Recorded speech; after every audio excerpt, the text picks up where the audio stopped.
नमस्कार, welcome back. एक news है जो पूरे भारत में वो फैलाई जा रही है कि मोदी जी ने इसरो को बेच दिया, उसे प्राइवेटाइज कर दिया। और दूसरा, आपने न्यूज़ देखा होगा कि 100 से ज़्यादा जो साइंटिस्ट हैं वो गवर्नमेंट से या मोदी जी की पॉलिसी से दुखी होकर उन्होंने रिजाइन कर दिया। अब वो प्राइवेट सेक्टर को ज्वाइन करने वाले हैं। दोस्तों, दोनों न्यूज़ को अब बड़ा ध्यान से देखते हैं। और तीसरा न्यूज़ एक और था कि अजीत डोभाल जी इसरो में गए थे। अब ये सारा कुछ इंटर रिलेटेड कैसे है और क्या मोदी जी ने इसरो को बेच दिया, इसके ऊपर थोड़ा ध्यान से बात करते हैं, क्योंकि कुछ हुआ है। दो रॉकेट से दो कैटास्ट्रोफिक फेलियर्स कुछ महीनों के बीच में हुए। और भारत का जो स्पाई मास्टर है उसे जाना पड़ा टोटल सीक्रेसी में इसरो के अंदर। ये पहली बार था कि रॉ का चीफ या एनएसए को इसरो के अंदर जाना पड़ रहा है। दोस्तों, ये स्पेकुलेशन नहीं है, ये एक्चुअल में हुआ है भारत के अंदर, जो भारत का स्पेस प्रोग्राम है। और ये सारा कुछ हुआ कुछ 8-9 महीने के बीच में। अब मैं याद दिलाता हूं आपको कहां से क्रोनोलॉजी कहां से शुरू हुई और आज अगर इसरो में कुछ चेंजेस की जा रही हैं वो क्यों की जा रही हैं। मई 18 2025 श्री हरिकोटा, वहां पर हमारा पीएसएलवी का एक रॉकेट उसको लॉन्च किया गया। उसके अंदर एक खास इमेजिंग एक सैटेलाइट था जो कि रेडार इमेजिंग सैटेलाइट थी।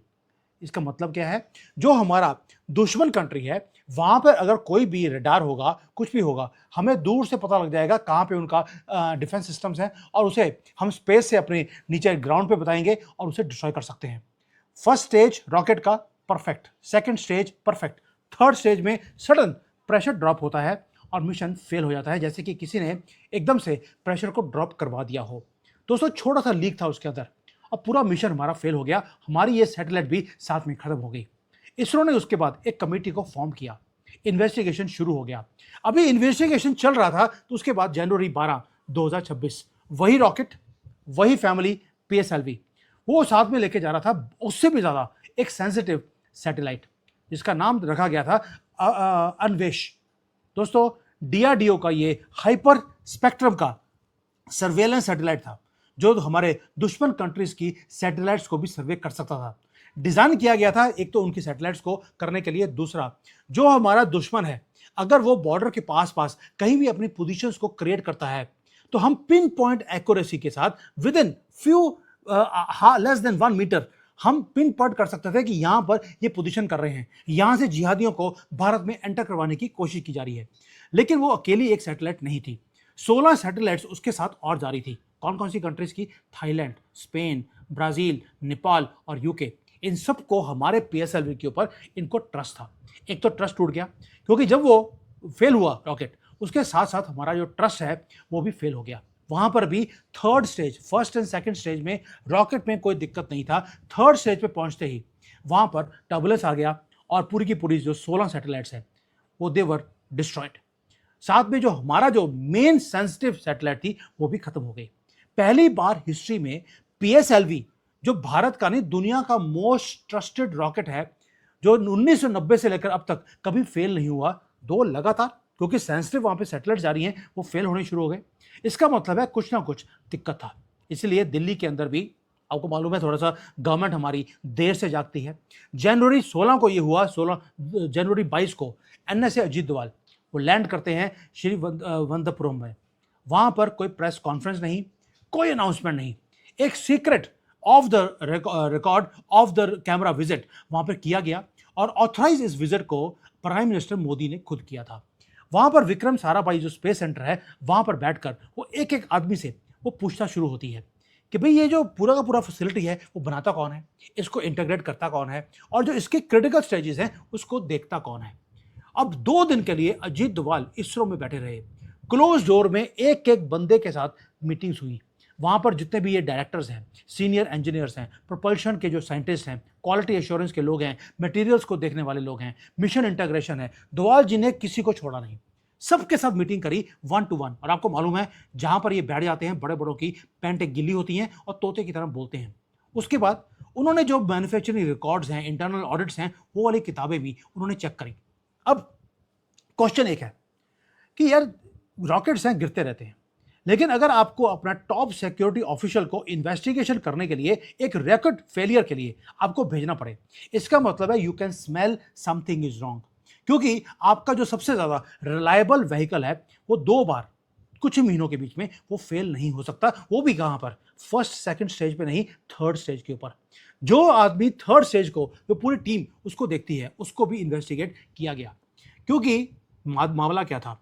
मामला था हमारा डिफेंस का सर्वेलेंस सैटेलाइट्स जब भी ऊपर हम भेजने की कोशिश करते हैं अपने दुश्मनों को ऊपर नजर रखने के लिए, वो रॉकेट्स वो फेल हो रहे थे। और एक बार नहीं, 2 बार ये काम हुआ। इसलिए अजीत डोभाल जी को वहां भेजा गया। अब जो ऑफिशियल रिकॉर्ड है वो क्या है? ये ऑफिशियल स्टेटमेंट है हमारे यूनियन मिनिस्टर जो जितेंद्र सिंह है, जो स्पेस को देखते हैं। उनका स्टेटमेंट था कि कोई सैबोटाज नहीं है। उन्होंने बोला कि जो फाइंडिंग्स है उसमें पता लग गया कि किसी ने भी देशद्रोह का काम नहीं किया। 2 फेलियर हो गए, ये हो सकते हैं टेक्निकल कॉजेज के कारण, और दोनों जो कॉजेज भी हैं वो सेम कॉज नहीं है, डिफरेंट डिफरेंट रूट कॉज था। ये तो गवर्नमेंट का स्टैंड है। लेकिन दोस्तों, जो इसरो का जो रॉकेट्स फेल हुए हैं वो सिर्फ एक ही इंसिडेंस नहीं था। जब वो फेल हो रहे थे और जब वहां पे अजीत डोभाल जी पहुंचे, इमीडिएटली उसके बाद गवर्नमेंट ने बोल दिया, क्लीन चिट दे दिया। लेकिन जो साइंटिस्ट थे उन्होंने रिजाइन करना शुरू कर दिया। 1, 2, 5, 10 ने नहीं, 100 से ज्यादा साइंटिस्ट ने वहां पर रिजाइन कर दिया। अब आप कड़ियों को आप जोड़ सकते हैं। आपको मालूम है कि ये कंट्री के जमाई हैं, इनको आपको परोसना पड़ेगा, बेशक वो गद्दार भी हों, तो भी आप इन बाबू लोगों को आप निकाल नहीं सकते। आपने उनके सामने प्रूफ रखे और इन बेचारों को रिजाइन करना पड़ा। क्योंकि अगर आप इनको बाहर निकालते, इनको अगर रेस्टिगेट करते, तो होता क्या, इनकी यूनियन बाहर बीच में आया थी कि देखिए जी, गवर्नमेंट के एम्प्लॉयज को इन्होंने बाहर निकाल दिया। दोबारा से इनको गवर्नमेंट को झक मार के रखना पड़ता। अब ये खुद रिजाइन करके गए हैं। अब गवर्नमेंट ने इमीडिएटली, रिजाइन बाद में आया, हमने पहले उसको एक्सेप्ट कर लिया। ये है क्रोनोलॉजी जिसके कारण हुआ था। और दोस्तों, जो लोग निकले हैं वो 80 से ज़्यादा तो जो हमारा राव सैटेलाइट सेंटर है वहां से निकल गए, और 20 VSSC जो सेंटर है उसमें से वो निकले हैं। ये कौन से लोग हैं? ये वो लोग हैं जो डोभाल जी को मिलकर आए थे। नाम इतने ज़्यादा ऑब्सक्योर हैं कि आप सोच नहीं सकते। विक्टर जोसेफ है प्रोजेक्ट डायरेक्टर, हमारे बड़े जो रॉकेट्स लॉन्च होते हैं उसका डायरेक्टर है वो। और वो जो भारत का पहला जो हम गगनयान ऊपर भेजने की कोशिश कर रहे हैं ताकि हमारा अपना खुद का एस्ट्रोनॉट स्पेस में जाए, उसका डायरेक्टर था, रिजाइन कर गया। दोस्तों, अभी सिर्फ 13 महीने होते हैं उसको जॉब पे आए हुए, और 13 महीने में 2 रॉकेट्स वो डिस्ट्रॉय हो जाते हैं या फेल हो जाते हैं। और ये आदमी उसके बाद गगनयान को भी देखने वाला था, बाहर निकाल दिया गया। जो प्रोजेक्ट डायरेक्टर्स हैं, साइंटिस्ट हैं, जो वैलिडेट कर रहे थे गगनयान या चंद्रयान 3 को, वो सारे के सारे लोग रिजाइन कर गए हैं। दोस्तों, जो ऑफिशियल स्टेटमेंट है या लोग वो बोलते हैं, वो ये बोलते हैं कि ये सारे लोग इसलिए बाहर निकल गए क्योंकि इसरो के अंदर सैलरीज अच्छी नहीं है। वो प्राइवेट सेक्टर के अंदर सैलरीज के चक्कर में वो बाहर जा रहे हैं। लेकिन कुछ और भी है। न्यू दिल्ली जब स्टेप इन किया है अब जुलाई 14, 2026 को, जो डिपार्टमेंट ऑफ स्पेस है उन्होंने एक इमेमो को इशू भी कर दिया कि जो रेजिग्नेशंस हैं साइंटिस्ट के जो गगनयान के ऊपर काम कर रहे हैं, वो जब तक सेंट्रल मिनिस्ट्री उसको ओके नहीं करती, अब वो छोड़कर नहीं जा सकते। अभी तो कोई छोड़ के जा ही नहीं रहा। जिन्होंने छोड़कर जाना था वो ऑलरेडी छोड़कर वो जा चुके हैं। नई एप्लीकेशंस कोई भी आ नहीं रही। अब हुआ क्या है, हमने जो गद्दार थे उनको बाहर जाने दिया और बाद में रास्ता बंद कर दिया कि बाकी के लोग अब अंदर बैठकर कंट्री के लिए वो काम करेंगे। अब आप समझ आया कि जो हमने किया है वहाँ पर सफाई अभियान इसरो के अंदर वो करना जरूरी था, क्योंकि गद्दारों ने वहाँ पर रॉकेट्स को फेल करवाना शुरू कर दिया था। इसलिए आपको NSA को भेजना पड़ा, 100 साइंटिस्ट को आपको बाहर निकालना पड़ा, वो भी उनसे रिजाइन लेकर और क्वाइटली आपने एक गवर्नमेंट ऑर्डर दिया और रास्ता बंद कर दिया, ताकि आप जो जितने भी साइंटिस्ट हैं वो कमरे के अंदर बंद होकर अगले 13 महीने वो काम करेंगे। दोस्तों, ये तो हो गया जो आपको पता होना चाहिए साइंटिस्ट वाली स्टोरी। अब दूसरी आती है जो कि करेक्टिंग स्टोरी है, जो कोई भी इसके बारे में बात नहीं कर रहा। एट द सेम टाइम जब आपने इसरो की सफाई कर दी, उसके बाद एक चीज और हो गई कि भारत ने रास्ता खोल दिया कि भाई हम जो इसरो है इसको अब रॉकेट बनाने के लिए हम यूज नहीं करेंगे। लेकिन ये इसको स्पिन किया गया हमारी मीडिया की तरफ से। क्या बोल दिया कि जी इसरो को हम खत्म कर रहे हैं और पूरा का पूरा सिस्टम जो है वो हम प्राइवेटाइज करते जा रहे हैं, कि जो व्हीकल्स का लॉन्च व्हीकल्स का बिजनेस है इसे अब प्राइवेट कंपनीज वो करेंगी। लेकिन वो लोग ये नहीं समझते कि इसरो काम करती कैसे है। दोस्तों, जब से इसरो बनी है, इसरो सिर्फ डिजाइन का काम करती है। जो इसके पार्ट्स मैन्युफैक्चरिंग है वो 1000 से ज्यादा प्राइवेट कंपनीज हैं जो पिछले 30-40 साल से उसके पार्ट्स को मैन्युफैक्चर करती रही। LLT है, गॉडरेज एरोस्पेस है, MTAR है, भारत फोर्ज है, ये वो बड़े बड़े कंपनीज हैं जो पार्ट्स बनाती हैं, इसरो को देती हैं। इसरो उन पार्ट्स को लेकर असेंबल करता है और उसके बाद रॉकेट्स को वो लॉन्च करता है। इसरो मैन्युफैक्चरिंग नहीं करता। ये चीज आपको नहीं बताई जा रही हमारी ऑपोजिशन और हमारी मीडिया की तरफ से, जानबूझकर वो सिर्फ आपके दिमाग में डालना चाहते हैं कि देखिए जी, इसरो भी अदानी अंबानी को बेच दिया। अदानी अंबानी को नहीं बेचा है, उसमें सारे 1000 से ज्यादा कंपनीज हैं जो ये काम कर रही हैं। अब जो मॉडल है उसको फ्लिप कर दिया गया। वो कैसे? एक तरफ तो आपको पता लग गया कि इसरो के अंदर गद्दार बैठ गए हैं, अब हो सकता है अभी भी कोई बच गया हो। दूसरा जो एलएलटी है या हिंदुस्तान एरोनॉटिकल लिमिटेड है, अब उन्होंने जो फुल प्रोडक्शन है पीएसएलवी की वो खुद करनी शुरू कर दी। एलएनटी और एचएएल ने मिलकर, ऊपर से जो प्राइवेट सेक्टर है जैसे स्काई रूट है, अग्निकुल है, इन्होंने डिजाइन करना शुरू कर दिया अपना खुद का लॉन्च व्हीकल्स। वो पहली स्टेज से लेकर आखिरी स्टेज वो खुद करते हैं, इसरो से वो कुछ भी पूछते नहीं है। लेकिन जो मीडिया है इसको स्पिन कर क्यों रहा है, जब आपको मालूम है कि इसरो की सफाई हो गई, प्लस अभी जो हो रहा है अभी ही क्यों हो रहा है? उसका रीजन है कि जो मैथमेटिक्स है वो बहुत ज्यादा ब्रूटल है। दोस्तों, आप पूरी दुनिया में देखिए, जैसे नासा है, नासा के पास $25 बिलियन का एनुअल बजट है, जबकि हमारे इसरो के पास सिर्फ $2 बिलियन का बजट है। वो $25 बिलियन होने के बाद भी वो उतने रॉकेट ऊपर भेज नहीं सकते जितना स्पेस एक्स वो भेज सकता है, क्योंकि स्पेस एक्स एक प्राइवेट कंपनी है। पूरे दुनिया में जितनी सैटेलाइट्स लॉन्च होती हैं, स्पेस एक्स अकेला उससे ज्यादा एक साल में सैटेलाइट्स को लॉन्च कर देता है, क्योंकि वो प्राइवेट कंपनी है। बाबू लोग पूरी दुनिया में कहीं भी काम नहीं करते। इसरो का भी वही हाल है। अब भारत क्या कर रहा है? भारत ये बोलता है कि इसरो डिजाइन का काम पहले भी करता था, अभी भी करता रहेगा। प्राइवेट कंपनीज पार्ट्स को बनाकर इसरो को देती थी, अभी भी देती रहेंगी। लेकिन जो प्राइवेट कंपनीज है वो अपना भी लॉन्च व्हीकल्स को तैयार करेंगी, ताकि भारत खुद एक स्पेस एक्स जैसी कंपनी भारत के अंदर वो क्रिएट कर सके। बाबू लोग जो है किसी नए टैलेंट को अंदर आने देंगे नहीं, पुराने वाले को गद्दार जरूर बना देंगे, क्योंकि बाबू लोग हैं। इसलिए हम क्या कर रहे हैं, अभी जितना भी ये जो थ्रस्ट के इंजन हैं, जो ये जो फेल होते आ रहे हैं गवर्नमेंट के अंदर या हमारे कंट्री के अंदर, उसको बाईपास करने के लिए आपने क्या कर दिया, प्राइवेट सेक्टर को बोल दिया आप भी अपने रॉकेट्स को बनाइए, ताकि हम दुनिया में अपना नाम कमा सके, इस मार्केट को हम छीन सकें।